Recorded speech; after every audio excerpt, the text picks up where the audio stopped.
e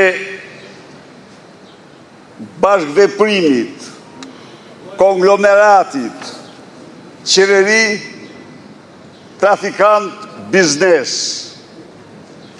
Janë bërë publik emrat e trafikantëve, janë bërë publik emrat e biznismenve, mbahen sekret emrat e organizatorëve kryesor të takimit Arubas dhe këte sekret e mban Altin Troplini për llogari të Edi Ramës. Ndaj dhe sot vendosa që t'ja shtojmë dhe një biemër për t'ja nëzirë dhe më shumë emrin se që ka të nëzirë Altin Aruba, Troplini, Gjoka dhe Hajri, armikut të egër të pluralizmit politik dhe votës së lirë të shqiptarve, bashkëpunëtorit të Arubës, Irenës me 5 mbiemra, vrasit serial Hajri e të tjerë, drejtësia abonon, por nuk harron. Dhurat, qëfar pash aty?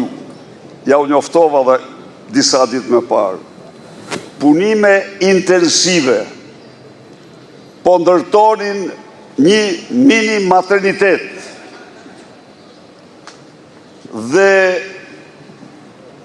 kishin sjell aty përveç të gjitha mjetet që duhen për obstetrikën edhe inkubator për bebet.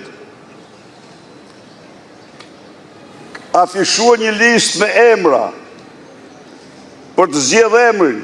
Prit, kjo është më interesante.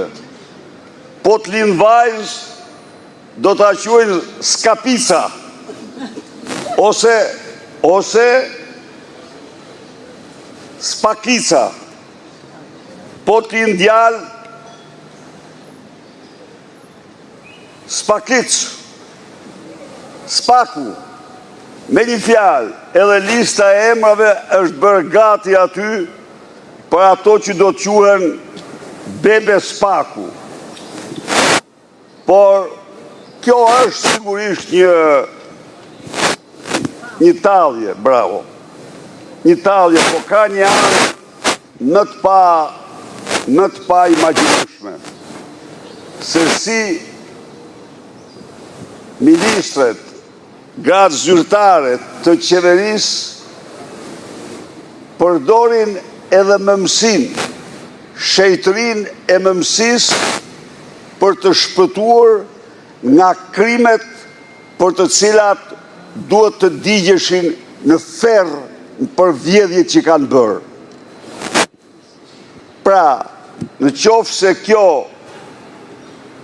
vazhdon ky hesap, Shqipëria do të bëhet vendi më i turpruar në botë, sepse në këtë mënyrë turprohet mëmësia, me shejta. Për kë e keni, zotë Berisha? Në rast konkret? Po, rast konkret, po nuk ishte Velisa? Po tjetër?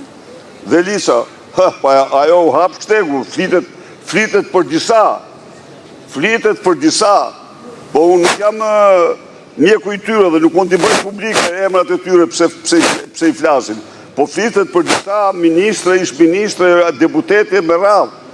Kjo flitet për epidemi. Pra si pas jush po përdorin shtatzanin për të shpëtuar nga burgu? Tërësisht përdorin edhe njerë ligjin e shenjtë të mëmësisë dhe të natyrës kundër ligjit të shoqërisë, për të kundërvën ligjit, kodit të procedurës penale dhe kodit penal.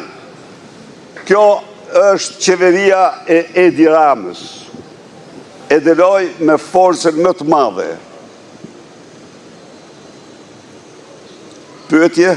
Zoti Berisha, ditën e sotme ka patur një reagim nga shoqatat e unionëve të gjyqtarëve të Republikës, shoqata kombëtare e gjyqtarëve të Republikës dhe shoqata e prokurorëve të Republikës në lidhje me vendimarrjen e gjykatës shtetuese për në interes të tyre që nuk po zbatohet. Ata bëjnë apel dhe ftojnë gjithë institucionet dhe zyrtarët e përfshirë në zbatimin e procesit të këtij vendimi për pagat. Çfarë mendoni ju? Duhet ta respektojmë? Mendoj që vendimet e gjykatës kushtetuese duhet të zbatohen si domosdoshmëri, si detyrim më madhor ligjor në funksionimin e shtetit ligjor.